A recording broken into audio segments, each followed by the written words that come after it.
बिस्मिल्लाहिर्रहमानिर्रहीम। अस्सलाम वालेकुम। मैं हूं जलील खान कुलाची। आप देख रहे हैं मेरा यूट्यूब चैनल। पाकिस्तान के सियासी मंजरनामे में आज पूरा दिन क्या कुछ होता रहा और मुमकिन तौर पर कल क्या हो सकता है, इस हवाले से डिस्कस करेंगे।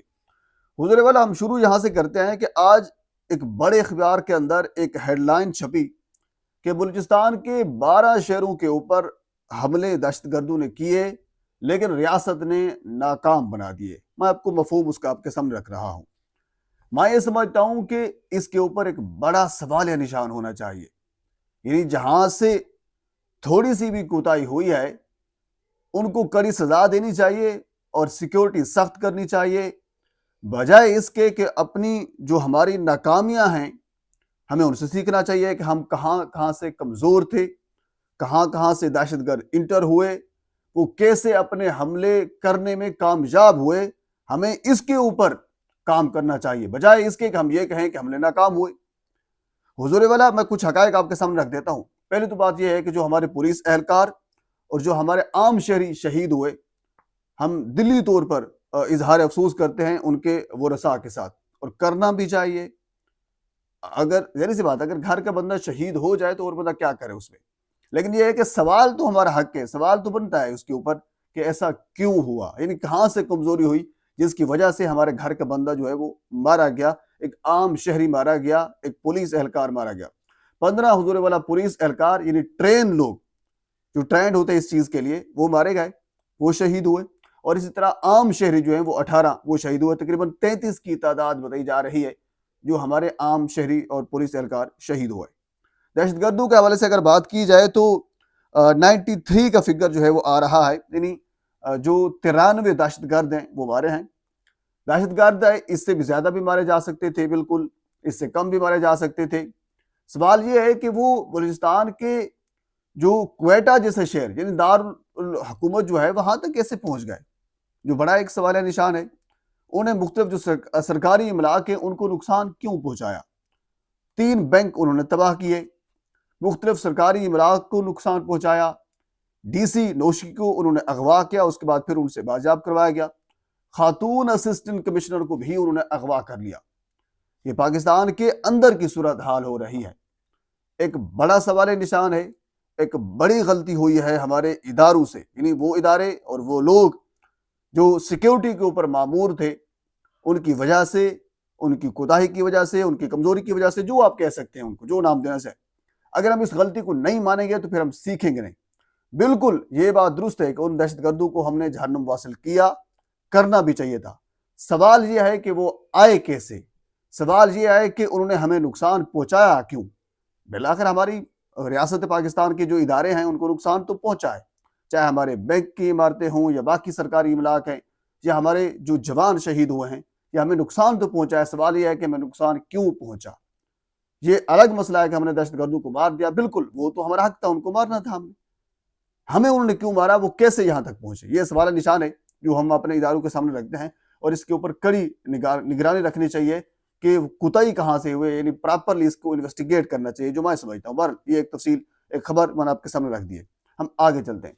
अगली खबर एक अखबार के अंदर छपी है। शहबाज राना साहब एक्सप्रेस के ऊपर प्रोग्राम भी करते हैं। उन्हें यह लिखा कि शहबाज हुकूमत आने से पहले हर पाकिस्तानी 2,94,000 का मकरूज था, यानी फी कस जो बंदा था उसके ऊपर इतना कर्जा आता था। तो शहबाज हुकूमत के आने के बाद यानी तकरीबन 1 साल के अरसे में ये जो कर्जा है तकरीबन 13% बढ़ा है, और अब जो है वो तकरीबन 3,33,000 हर बंदे के ऊपर फी कस के ऊपर ये कर्जा आ रहा है। यानी 1 साल के अंदर जो पाकिस्तान ने तरक्की की है वो ये की है। और सिक्योरिटी के हवाले से मैंने आपके सामने एक चीज रख दी है। अब वजह क्या है कि पाकिस्तानी जो सिक्योरिटी इदारे हैं उनकी नजरें कहां पे हैं। उनकी नजरें हैं जनाब अली, मैं आपके सामने रख देता हूं। रात जवेद हाशमी साहब हैं, उनके घर के ऊपर छापा मारा गया, उनकी बेटी, उनके दामाद और उनके नवासे को गिरफ्तार कर लिया गया।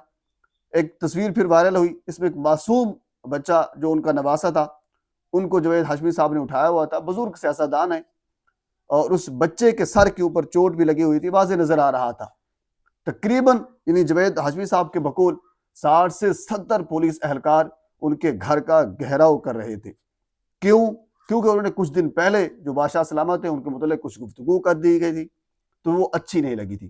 اسی طرح ابھی سے میں لسٹیں بھی دیکھ رہا تھا، جو حلیم عادل شیخ صاحب ہیں کراچی کے جو صدر ہیں اور پاکستان تحریک انصاف کے، انہوں نے کچھ حقائق شیئر کیے ہیں اور انہوں نے یہ کہا ہے کہ تقریباً یعنی 93 لوگ جو ہیں وہ ہمارے گرفتار ہو چکے ہیں، جن کے باقاعدہ انہوں نے نام دیے ہیں، اور 124 کا فگر وہ بتا رہے ہیں کہ اتنے لوگ ہمارے لاپتہ ہیں، یعنی 124 میں سے 93 کا فگر انہوں نے دے دیا ہے۔ اب ان لوگوں کو کیوں گرفتار کیا جا رہا ہے، ان کے گھروں کے اوپر چھاپے کیوں مارے جا رہے ہیں؟ وجہ یہ ہے کہ 8 فروری کو خان صاحب نے ہڑتال کی ایک کال دی تھی، کہ احتجاج کی کال دی تھی۔ اس احتجاج کو ناکام بنانے کے لیے، اس ہڑتال کو ناکام بنانے کے لیے پولیس یا سیکیورٹی ادارے جو ہیں وہ ہمارے اب یہ کر رہے ہیں کہ مختلف لوگوں کے گھروں کے اوپر چھاپے مار رہے ہیں، گرفتاریاں بھی کر رہے ہیں تاکہ ہڑتال کو ناکام بنایا جا سکے۔ یہ ہمارے جو اندرونی معاملات ہیں ان کے اوپر جو بھرپور توجہ دی جا رہی ہے۔ جو باقی معاملات ہیں، جس طرح ابھی آپ کے سامنے میں نے بلوچستان والا واقعہ رکھا ہے، وہ یہ صورتحال ہے۔ بہرحال ہم تھوڑا سا آگے چلتے ہیں۔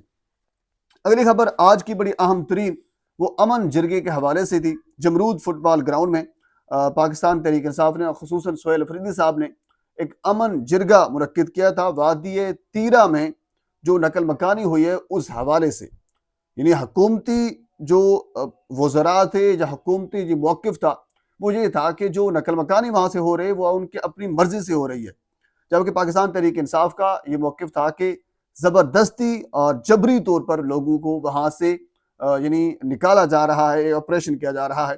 اس حوالے سے آج انہوں نے ایک امن جرگہ منعقد کیا جس میں ہزاروں کی تعداد میں لوگ وہاں پہ موجود تھے۔